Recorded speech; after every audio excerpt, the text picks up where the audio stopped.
Commuting in the city is like survival. I'll tell you that. There it is. Yeah, you gotta have it. Yeah. Although that's fun. Can we start every show with that? I'm like, yeah, love it. DJ Kim, make it happen. Because you have the power. You have the power. You have the power to set the tone, to set the mood. And then we have the power to ruin it. Because that's what you said we were going to do, right? I really don't want to do this, but you need to know, everyone out in the West End, or people going to the West, you need to know this. Or even if you ever use spadina. I'm not kidding. Oh, spadina, to attach onto. Oh, that's a whole nother thing. Hi, Sid. First of all, Newschat, good morning. Happy Galentine's Day. Okay. Yes, happy Galentine's Day to everyone. Look, I saw this yesterday, and I threw up in my mouth a little bit because I'd forgotten this project was happening.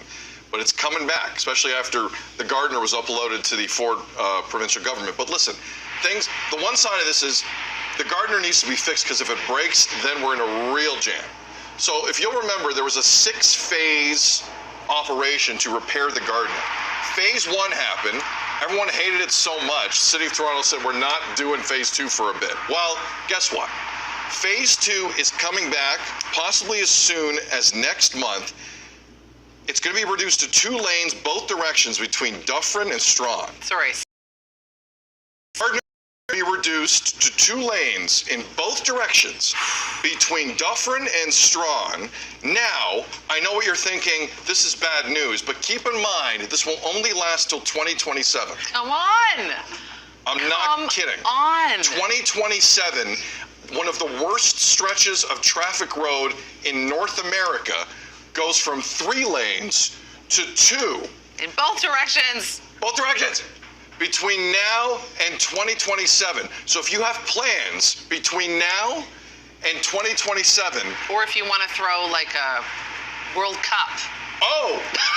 Between now and 2027. Here's the rub, and I'm not making this up. For 2 weeks during the 2026 World Cup of Soccer in this city, they're going back to 3 lanes. For the Mundial, the World Cup, the world arriving in Toronto. So for the lanes world will opening up, because we don't want the world to say this sucks. We want just us to say that. Yeah, we don't want English soccer fans coming in and going, "What's the deal?" With this is around the dinner table only. So anyway, and also, as Tammy justifiably reminded the team earlier today, you have this thing on the Gardner coming up next month, along with parts of King Street in the West End shutting down this Sunday to replace water mains and streetcar tracks. That's going to continue throughout the year. Throughout the year. It's like you're doing a Seinfeld impression of delivering this news to people. But it has to happen, right?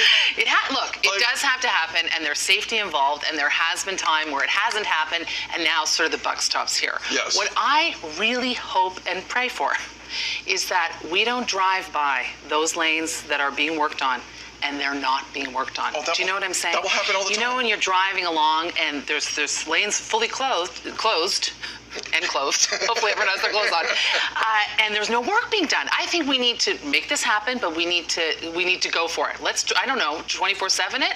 Is that possible? If memory Noise pollution? If how do we memory do this? serves, like for Tam, under Mayor Ford, they expedited that, right? Like they paid for some overtime to get it done quickly, yes, right? they did. So they had it done. They did late night work as well. They did extend it when it came to the other side of the Gardner.